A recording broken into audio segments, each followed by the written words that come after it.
In this tutorial, I'm going to be studying decompilation of the old game Capitalism 2. I'm using version 1.03, which was the last official release. I'll assume you know how to program in C, and that you know the basics of assembly programming as well.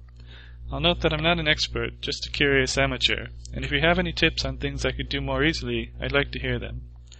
So I've loaded Cap2 into IDA Pro 6.1, and it just finished the initial analysis. So this is a clean start. Now there are thousands of functions in here, so the first question with a big program like this is where to begin, and that depends on what your goal is. If you want to understand a particular piece of code, for instance the code that loads the data from the game database, it's helpful to use the strings view to find it if you can. For instance, I happen to know that the game database file name is 1std.set. Now normally you can type in here to start searching for a string by value. However, if you start typing a number, it'll actually jump to that line number, which isn't what we want. So you can sort by string value and scroll there yourself. Now there is no 1std.set in here, so some things you can do are search for .set, and you can see this, which there's a good chance it's related.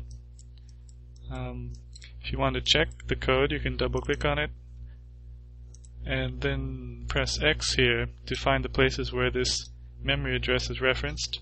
It's only used by one function. So this is probably the code that loads the game database. Another possibility is to look for one of the tables in the game database, for instance a firm job table.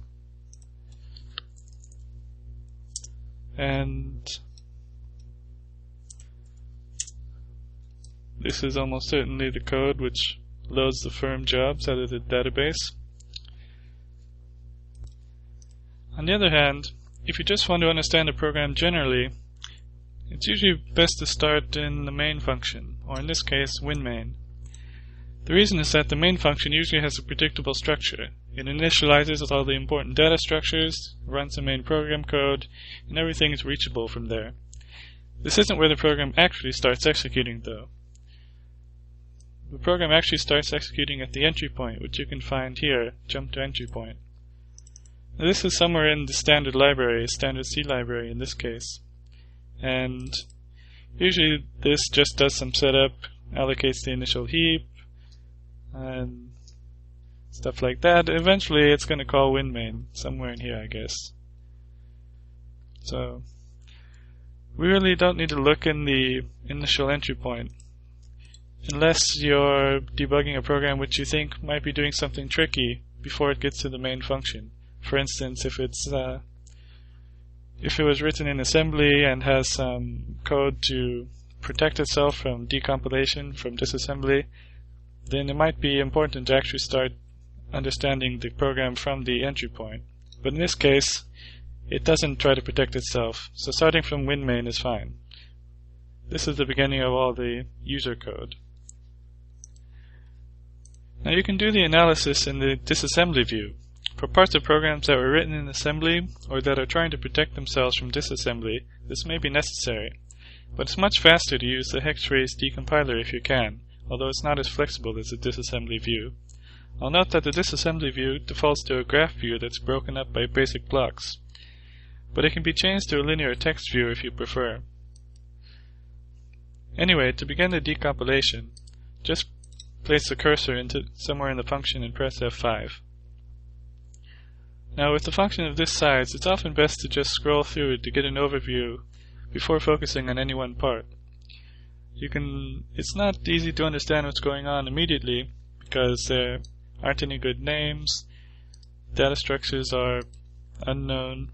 However, you can see the overall flow control is intact. So it's doing something here, doing something with the logo, doing a loop, loading another logo, doing another loop, checking the command line against some lobby parameter. So this is probably something related to multiplayer. So maybe this is something related to single player. And somewhere in here it's going to run the main game code and deinitialize itself and terminate. Now the fact of the matter is that with a program of this size, there's little hope of being able to reverse engineer the whole thing unless you're amazing at it. A team of programmers spent years writing it, and they had the source code available, so unless we can make reverse engineering a group effort, we'll probably have to ignore 80% of the code. The question then becomes, how do we know which areas to focus on and which to ignore? We don't have enough information to get an exact answer, but the general answer is that you want to focus on code that helps you understand the data structures. Once you understand the data structures, the logic usually becomes clear, but if you don't know the data structures, you may be unable to understand even very simple pieces of logic. The database loading code I showed you earlier is a fair place to start because it's sure to fill a lot of important data structures used throughout the game. But let's lay some groundwork first by starting here in WinMain. We'll start at the top. Right away you see something cryptic. It's XORing the address of a local variable with the value of some global variable. You can double click on the variable or put the cursor here and press enter to see its definition. And it has a weird value. By pressing X you can see where this memory address is referenced, and it's used all over the place. You can press escape to go back. To avoid a wild goose chase, I'll simply say that this is debug code used for protecting against stack corruption or something like that. You'll see it all over and you can just ignore it. If you look in the disassembly view, you'll see that it's storing, it does the XOR and stores it in this variable. And this variable isn't used anywhere else except at the very end, right before it returns, where it calls this function. And this function does a comparison and potentially reports some kind of GS failure. So I think it's safe to assume that this is some kind of debug code. So back in WinMain, there's one more thing I want to show you before we really get into the decompilation.